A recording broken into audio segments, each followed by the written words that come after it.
Hello friends, পণ্ডিত ফ্যামিলিতে আপনাদের সবাই স্বাগত। আজকে আপনাদেরকে নিয়ে যাব একটি মজার জায়গা, ডুয়ার্সের রাজা ভাতখাওয়া ফরেস্ট এরিয়াতে। রাজা ভাতখাওয়া পশ্চিমবঙ্গ রাজ্যের আলিপুরদুয়ারের জেলাতে অবস্থিত একটি ছোট্ট জনবসতি। এটি সড়কপথে জেলা সদরের সাথে যুক্ত হলেও চারিদিক দিয়ে বক্সা জাতীয় উদ্যান দ্বারা পরিবেষ্টিত। অঞ্চলটি যে মনোরম প্রাকৃতিক দৃশ্য রয়েছে, সেই প্রাকৃতিক দৃশ্য সবারই জনপ্রিয়, সবাইকে আকৃষ্ট করে। আক্ষরিক অর্থে রাজা ভাত খাওয়ার অর্থ যেখানে রাজা ভাত খেয়েছিলেন। জনশ্রুতি অনুসারে 1800 খ্রিস্টাব্দ নাগাদ কোচবিহারের রাজা বর্তমান রাজা ভাত খাওয়া অঞ্চল থেকে ভুটানের রাজ্যকে সিংহাসনচ্যুত করার প্রতিজ্ঞা করে তারপর ভাত খাওয়ার সিদ্ধান্ত নেন। কিছুদিন পরে ভুটানের রাজা স্বয়ং এই অঞ্চল ত্যাগ করলে মিত্রতা গ্রহণের স্বার্থে ঘন জঙ্গলাবৃত জনপদীতে ভোজনের আয়োজন করা হয়। এভাবে রাজা ভাত খাওয়া নামের উৎপত্তি। দেখুন চারপাশের দৃশ্য, একটি মনোরম, একটি অপূর্ব দৃশ্য। তাই হয়তো কত পর্যটক মোহিত হয়ে যায় এই মনোরম প্রাকৃতিক দৃশ্য দেখার জন্য। দূর দূরান্ত থেকে ছুটে আসছে এই দৃশ্য এবং উপভোগ করার জন্য। পাহাড়, জঙ্গল, নদী, পশু পাখি, চেনা অচেনা গাছপাতা ডুয়ার্সের একবার গেলে বারবার যেতে ইচ্ছা করে।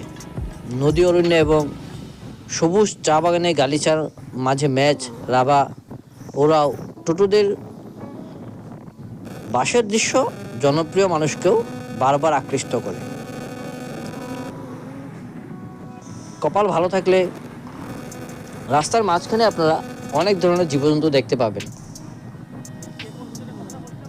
পাহাড়, প্রকৃতি, নদী, চা বাগান, জঙ্গলের মিশেল হয়েছে ডুয়ার্স।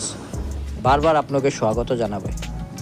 আলিপুরদুয়ার থেকে মাত্র 15 কিলোমিটার দূরেই উত্তরের স্বর্গ বক্সাদুয়ার এর ইতিহাস বিজড়িত জায়গা রাজা ভাত খাওয়া।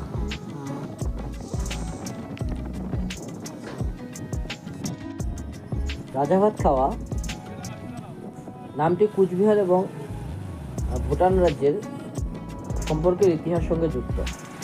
1765 খ্রিস্টাব্দের ত্রয়োদশ মহারাজা হিসেবে সিংহাসনে বসেন মহারাজ ধৈর্যেন্দ্র নারায়ণ। সিংহাসনে বসার পরে বক্সা সংলগ্ন সমতল ভূভাগ নিয়ে ভুটান রাজার সঙ্গে তার বিরোধ শুরু হয়। এই বিরোধ মহারাজ উপেন্দ্র নারায়ণের সমূহ ছিল।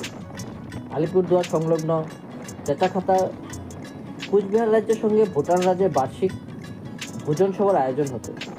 সেই ভোজন সভায় ভুটান সেনাপতি পেনগুতুমা মহারাজ ধৈর্যেন্দ্র নারায়ণকে তার ভাই দেওয়ান সুরেন্দ্র নারায়ণকে বন্দি করে 1769 খ্রিস্টাব্দ। বন্দি মহারাজকে প্রথমে বক্সা এলাকায় সে জায়গায় আটক করে রাখা হয়েছিল। তার বর্তমান নাম দমনপুর। দমন অর্থাৎ আটক, পুর অর্থাৎ এলাকা। মহারাজকে আটক করে সে এলাকায় রাখা হয়েছিল। এলাকার নাম বর্তমান দমনপুর এবং পরে ভুটানের রাজধানী পুনাখাতে নিয়ে গিয়ে মহারাজকে গৃহবন্দী করে রাখা হয়েছিল। স্থায়ী মহারাজ না থাকায় ফলে কুচবিহার ভুটিয়া রাজ্য প্রভাব পড়তে বৃদ্ধি হতে থাকে এবং রাজ্যে শুরু হয় চরম বিশৃঙ্খলা। মহারাজের অবর্তমানে ভুটিয়া সেনাপতি মৃত দেওয়ানদেও নরনারায়ণ পুত্র বিজেন্দ্র নারায়ণকে রাজা করেন এবং তাকে কুচবিহার না রেখে চেচাখাতায় পাঠিয়ে দেওয়া হয়েছিল। ভুটিয়া সে তখনে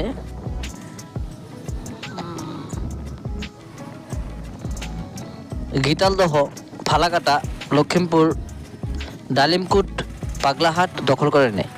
সেই সঙ্গে রাজ্যের উপর দখলদারি প্রতিষ্ঠা করতে এবং রাজধানীকে সুরক্ষিত রাখতে গীতালদহ, বালাডাঙ্গা, মোয়ামারি, লক্ষ্মীপুর জায়গায় তৈরি করেন ভুটানি ছাউনি।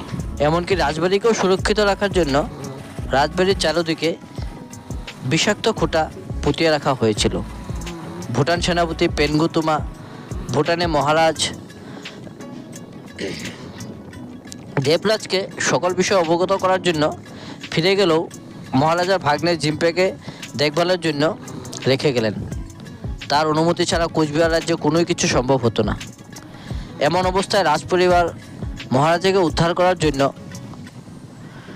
নাজিরদেও খগেন্দ্র নারায়ণের নেতৃত্বে শরণাপন্ন হয় ব্রিটিশ ইস্ট ইন্ডিয়া কোম্পানির কাছে।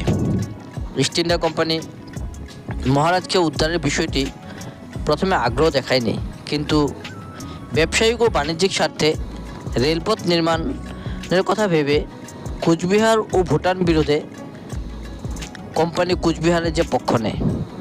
কোম্পানি ভুটানে ব্যবসা করার জন্য এবং অরণ্য সম্পদ দখল করার জন্য এবং রেলপথ নির্মাণের জন্য পর্যাপ্ত কাঠের প্রয়োজন এবং বক্সা অঞ্চলে কাঠ সেই নির্মাণ কার্যের জন্য একদম উপযুক্ত।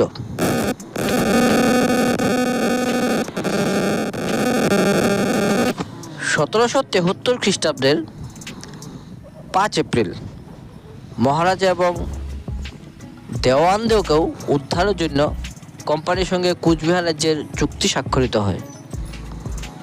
চুক্তি স্বাক্ষরের পর ১৭৭৪ খ্রিস্টাব্দে কোচবিহার ও ব্রিটিশ ইস্ট ইন্ডিয়া কোম্পানির যৌথ সেনাবাহিনী ক্যাপ্টেন জেন্সের নেতৃত্বে কোচবিহারের বিভিন্ন ভুটানি ছাউনি ভেঙে দেয় এবং রাজধানীকে ভুটিয়া দখলমুক্ত করে। মহারাজা দেবরাজের ভাগ্নে জিম্পে যুদ্ধে নিহত হন।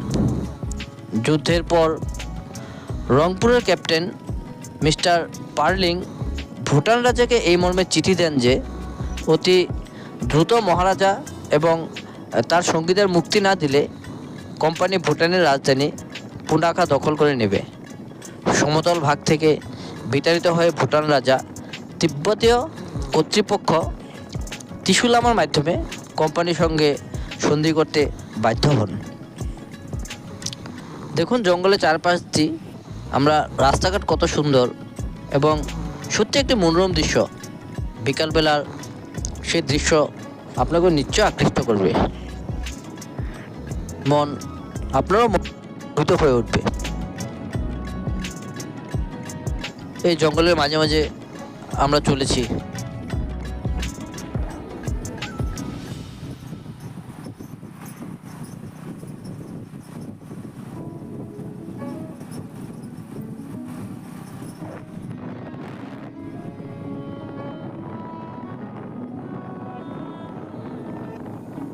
তারপর ১৭৭৪ খ্রিস্টাব্দের ২৫শে এপ্রিল ভুটান এবং ইস্ট ইন্ডিয়া কোম্পানির সন্ধির ৩ নং ধারা অনুসারে মহারাজা ধৈর্যেন্দ্র নারায়ণ এবং দেওয়ানদেও মুক্ত হন।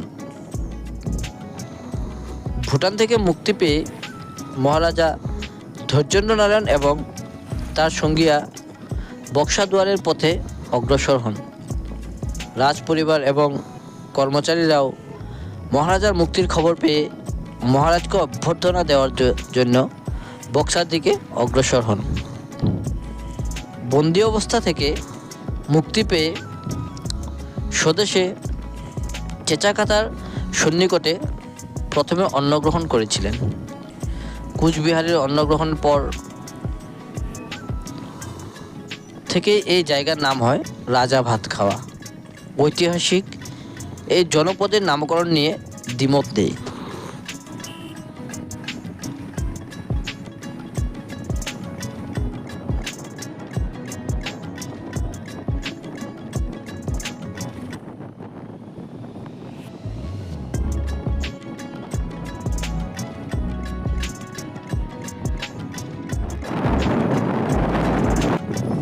প্রাকৃতিক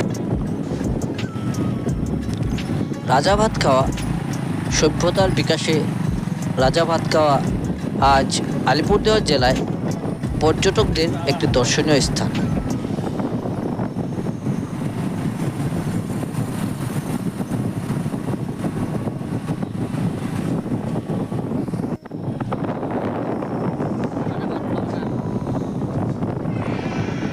ইতিহাসের স্পন্দন কিছুটা লক্ষ্য করা যায়। রাজা ভাত খাওয়া সন্নিকটে চেঁচাখাতা জঙ্গলে অনুসন্ধান করলে হয়তো অনেক কিছুই পাওয়া যাবে।